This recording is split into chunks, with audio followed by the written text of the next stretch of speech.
Good morning. As always, I am the Cycling Canadian, and welcome to Kuala Lumpur, Malaysia.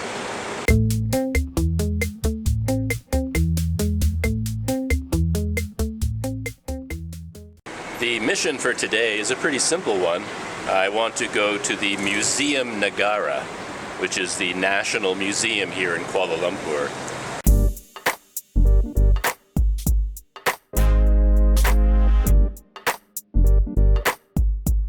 I don't know a lot off the top of my head about the history of Malaysia. I know that it was part of the British Empire, and it gained its full independence, I believe, in 1957. And I think it had a rather unique independence story, because even in 1957, they had the three major cultures in Malaysia: the Chinese, Indian, and Malay.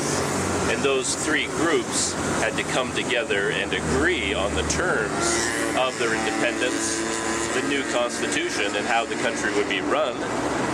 And if I remember my history, they did all this very peacefully. And that's kind of a real success story in the modern world and in the story of all the countries that gained their independence post-World War II. So it's quite a special story, and hopefully we'll learn a lot more about it inside the museum.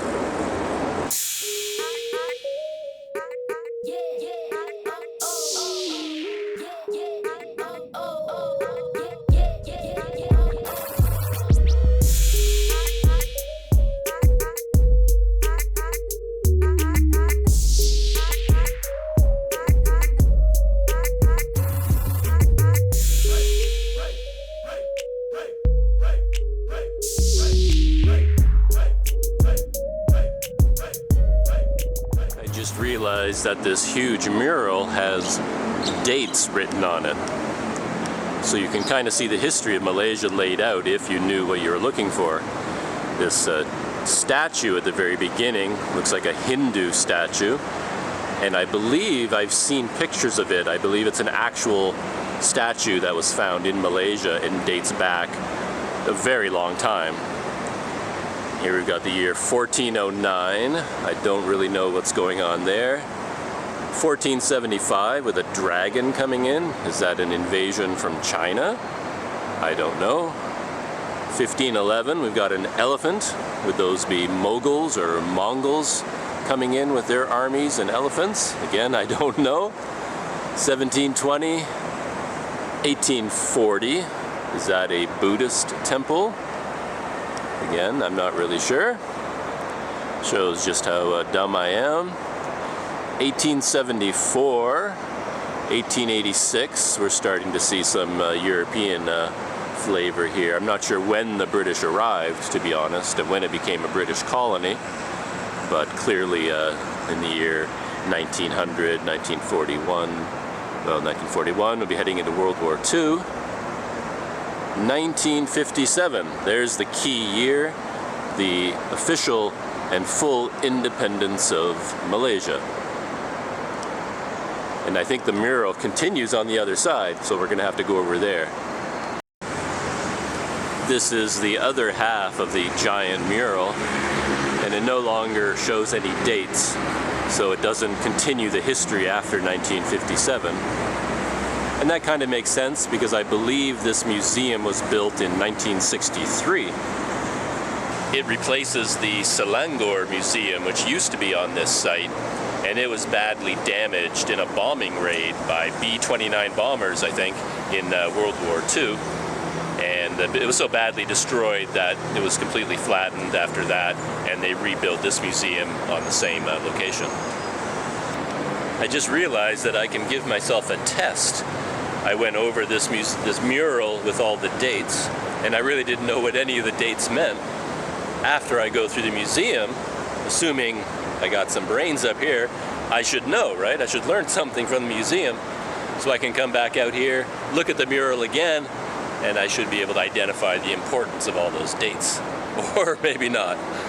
Okay, time to go buy my ticket and go inside the main museum itself.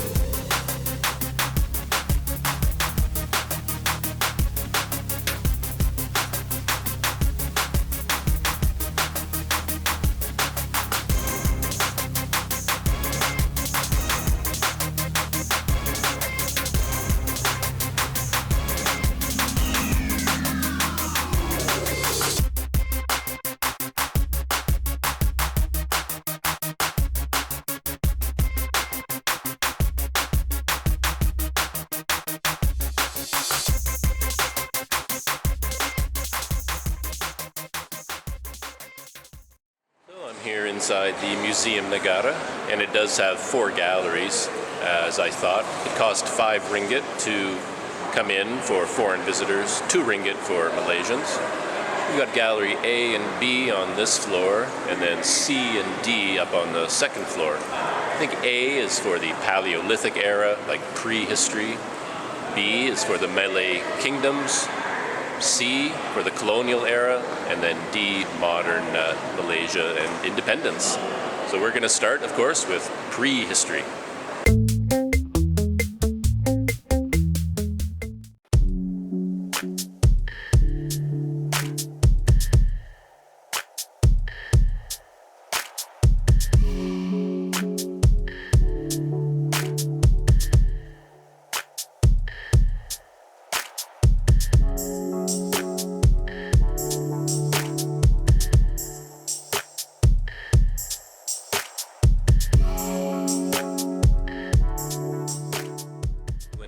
Come to exhibits like this, I always want to dedicate myself to remembering all the facts, and I never do.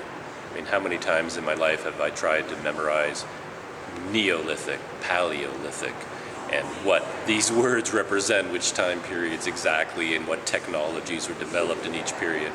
And after one day, I've forgotten again. Luckily, we have the internet and Wikipedia, so we can always just look it up.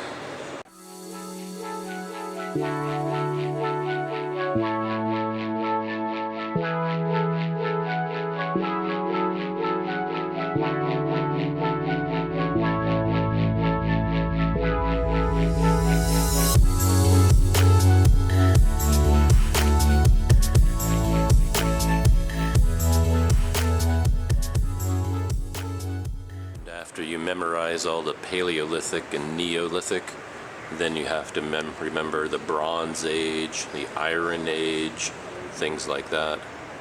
And I can never keep them straight in my head. I need cue cards in my wallet for all these sorts of things.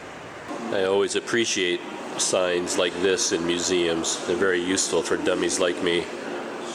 Where do I start? Just tell me that, and I'll get going. Start from here. Then you know what to do next. And I like that they have the galleries lettered, so I know to start in gallery A, then B, then C, then D. It's good, as I said, for dummies like me. I like to go in order.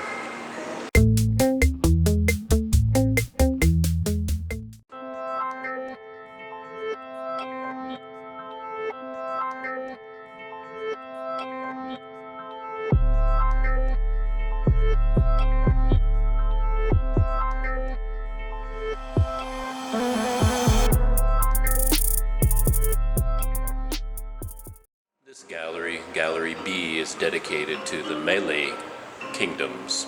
I'm never quite sure how to pronounce that. Malay? Yeah, maybe Malay kingdoms. It says here that the first kingdoms were in existence around the 2nd century AD, and they grew, some of them grew to quite a large size and extended over Sumatra, Java, parts of Indonesia, Borneo, and of course the Malay peninsula. The most famous and well-known, of course, is the Malay kingdom centered in Malacca in the 15th century.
this display seems to be that of all the Malay kingdoms, Malacca was the one that rose to the greatest power and influence and developed its culture.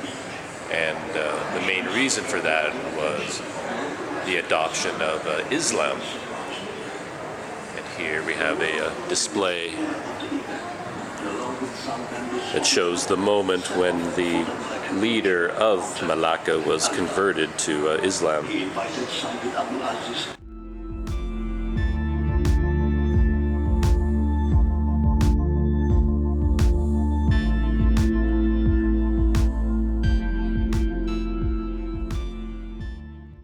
So far, so good. We visited Gallery A, which is all about the ithics, neolithics, and prehistoric ithics and paleolithics, Bronze Age, Iron Age, humans learning about fire and all that kind of exciting stuff. Then we moved on to Gallery B, which is all about the rise of the Malay kingdoms in the Malay Peninsula and extending out into Borneo, Sumatra, Java, even as far as Philippines. And they developed trade routes with China and India, all leading to the rise of Malacca, the most powerful of the Malay kingdoms, and the arrival and spread of Islam. And that set the stage for the colonial period with the arrival of the Europeans. And that is in Gallery C.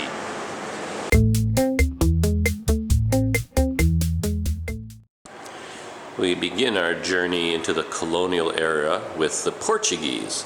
I guess they were the first to arrive. This map shows their ships leaving from Lisbon, going around the Horn of Africa, and eventually arriving in Malacca. I just read a board about the first Portuguese to arrive and how they were captured by the people of Malacca, and then the King of Portugal sent his armada, his entire fleet, to attack Malacca, and they won that battle and became the new rulers. This exhibit is showing what the Portuguese attack on Malacca would have looked like from the Portuguese point of view on one of the ships.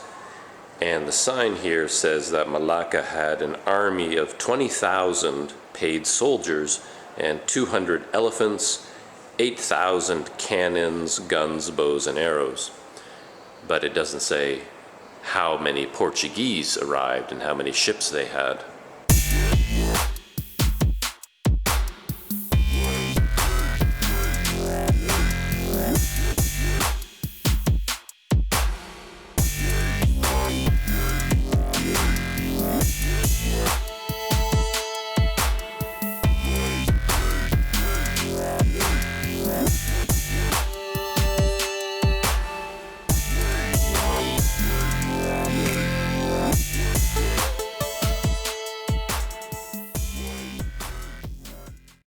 For my money, this is one of the more interesting exhibits in the museum. It's a huge, full-scale model of a dredge used for tin mining.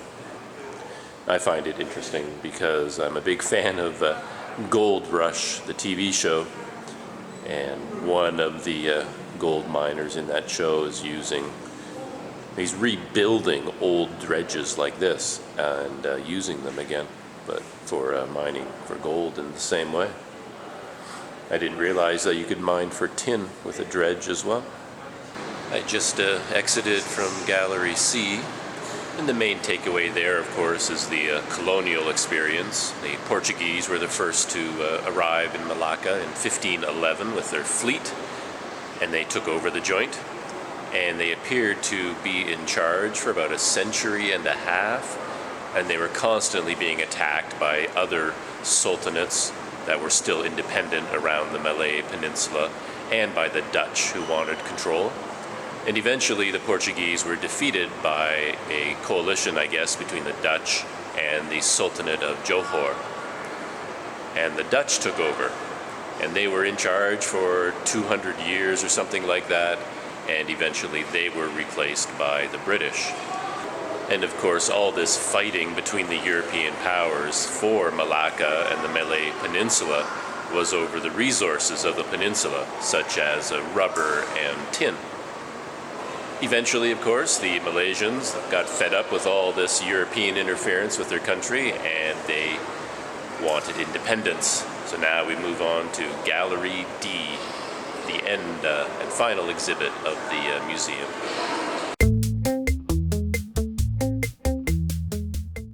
And that brings me to the end of the galleries. I just left from Gallery D.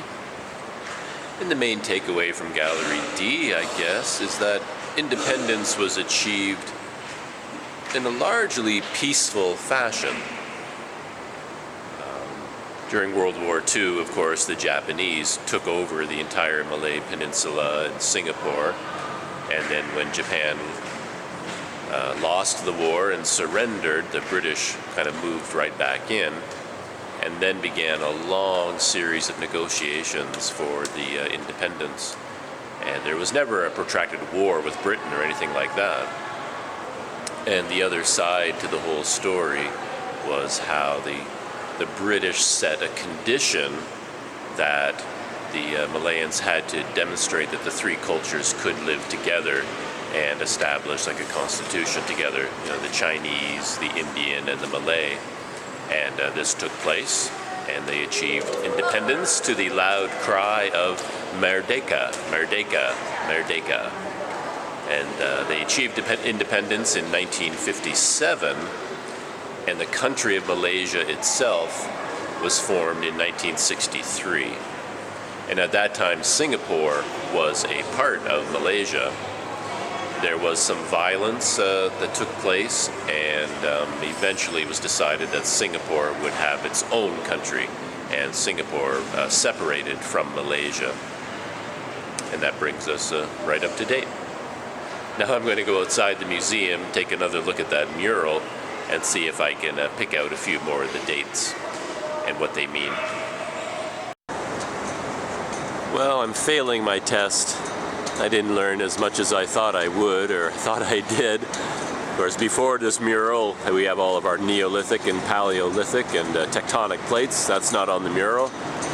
The year 1409, I'm guessing that could be the arrival of Islam in Malacca, because Malacca was at its height for the 15th century, beginning in 1400, going up until 1511, which is when the Portuguese arrived. So I kind of got that straight, I think. But I don't know what 1720 signifies. That could be the fight against the Portuguese by the Dutch and the Sultanate of Johor. I think that's what that is. And then in the 1800s, 1874, maybe that's the arrival of the British. Again, I don't know. I don't know the significance of 1886 or 1900. Something happened there, obviously. 1941, that's clearly the arrival of the Japanese when they invaded during World War II and took over the Malay Peninsula. And of course, 1957, independence from the British, and they were no longer a British colony. So I guess I didn't do too bad with my history. And that brings me to the end of my visit to the Muzium Negara, the National Museum of Malaysia in Kuala Lumpur. It was well worth visiting. I highly recommend it. It's a beautiful museum, not too big, not too overwhelming, just the right size, just enough ancient history, modern history, beautiful displays, and a comfortable setting, and it only costs 5 ringgit to go inside. I did learn that there is a free English guide every morning at 10 a.m. Anyone can join, but that's the only tour of the day, so if you don't get there at 10 a.m., you miss it. I spoke to someone who went on the tour, and they said it was very good. So there it is, my visit to the museum. I'm going to end the video here. I think I was in there long enough that I'm going to postpone my trip on the MRT line to another day, and maybe I'll see you in that next video.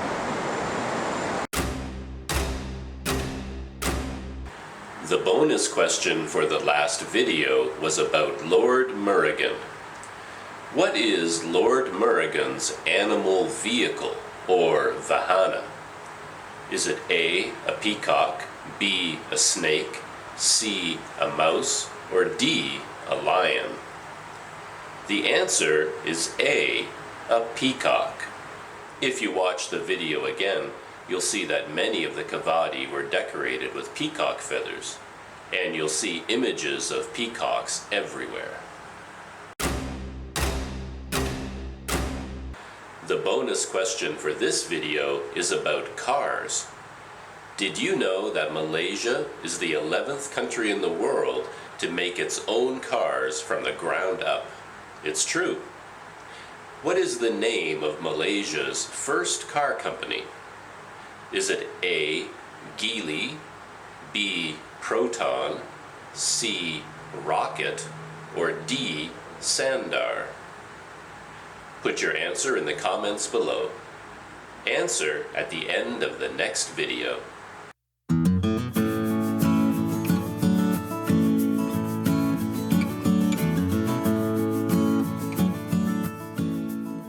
This made me laugh. The Earth comprised of numerous plates known as the tectonic plate. These plates are separated from one another but move very slowly at the rate of a few centimeters a year. This makes me think I'm kind of like a tectonic plate recently. I don't move very fast from country to country. So I should change my name from the Cycling Canadian to the Canadian Tectonic Plate or something.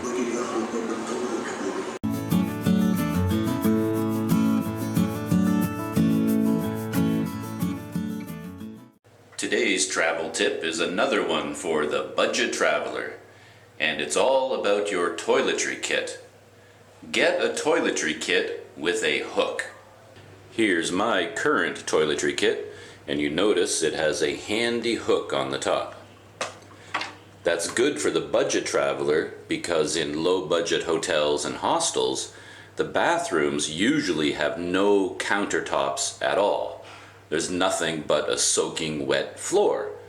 So if you go in there with a regular toiletry kit, where do you put it? You can't put it on the ground because it's soaking wet. So what you need is a hook so that you can hang it. There's usually some kind of a nail or some kind of a doorknob or rope or cable, something you can hang it from. So get a toiletry kit with a hook. That's my travel tip for the budget traveler.